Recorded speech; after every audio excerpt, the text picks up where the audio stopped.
Leitura de O Livro dos Espíritos, Allan Kardec. Capítulo 1. Dos Espíritos.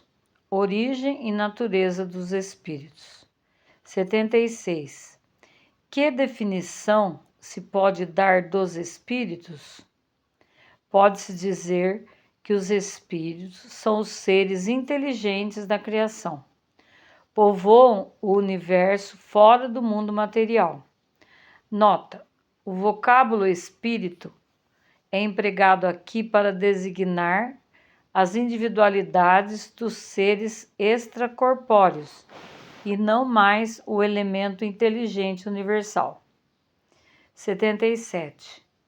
Os espíritos são seres distintos da divindade, ou seriam apenas emanações ou porções da divindade e chamados por essa razão filhos de Deus? Meu Deus, sua obra absolutamente como um homem que faz uma máquina, essa máquina é obra do homem e não ele mesmo. Sabes que quando o homem faz uma coisa bela, útil, ele a chama sua filha, sua criação. Pois bem, o mesmo se dá com relação a Deus. Somos seus filhos, uma vez que somos sua obra. 78. Os espíritos tiveram princípio ou existem como Deus de toda a eternidade?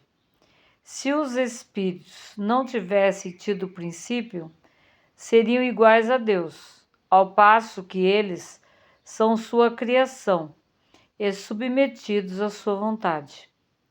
Deus existe de toda a eternidade, e isto é incontestável. Mas saber quando e como nos criou, não o sabemos. Podes dizer que não tivemos princípio, se entenderes com isso que, sendo Deus eterno, tem criado sem descanso. Mas quando e como Ele criou cada um de nós, digo-te ainda, ninguém o sabe. Aí é que está o mistério. 79. Visto que existem dois elementos gerais no universo, o elemento inteligente e o elemento material, poder-se-á dizer que os espíritos são formados do elemento inteligente, como os corpos inertes são formados do elemento material? Evidentemente, os espíritos são individualizações do princípio inteligente, como os corpos são individualizações do princípio material. A época e o modo dessa formação é que são desconhecidos. 80. A criação dos espíritos é permanente ou só ocorreu na origem dos tempos? É permanente, quer dizer, Deus não cessou jamais de criar. 81. Os espíritos se formam espontaneamente ou procedem uns dos outros?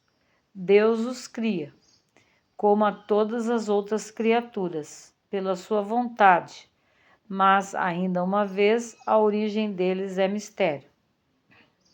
82. É exato dizer-se que os espíritos são imateriais? Como se pode definir uma coisa quando faltam termos de comparação e com uma linguagem suficiente? Pode um cego de nascimento definir a luz? Imaterial não é o termo.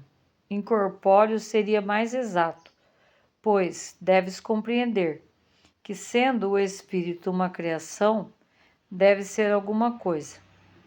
É a matéria quintessenciada, mas sem analogia para vós outros, e tão etérea que não pode ser percebida pelos vossos sentidos.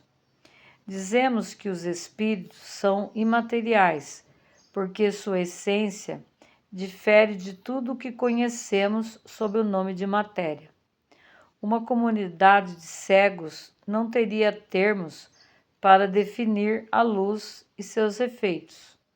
Um cego de nascença crê possuir todas as percepções pelo ouvido, o odor, o gosto e o tato. Ele não compreende as ideias que lhe dariam o sentido que lhe falta. Da mesma forma, com relação à essência dos seres sobre-humanos, somos verdadeiros cegos. Não os podemos definir senão por comparações, sempre imperfeitas, ou por um esforço da nossa imaginação. 83. Os espíritos têm fim? Compreende-se que o princípio de onde eles emanam seja eterno, mas o que perguntamos é se sua individualidade tem um termo, e se, num tempo dado, mais ou menos longo, o elemento de que são formados não se dissemina e não retorna à massa de onde saiu, como ocorre com os corpos materiais. É difícil de conceber-se que uma coisa que teve começo possa não ter fim. Existem coisas que não compreendeis, porque a vossa inteligência é limitada, e isso não é razão para que as rejeiteis. A criança não compreende tudo o que o seu pai compreende, nem o ignorante tudo o que o sábio compreende. Dissemos que a existência do espírito não tem fim. É tudo o que podemos dizer por enquanto.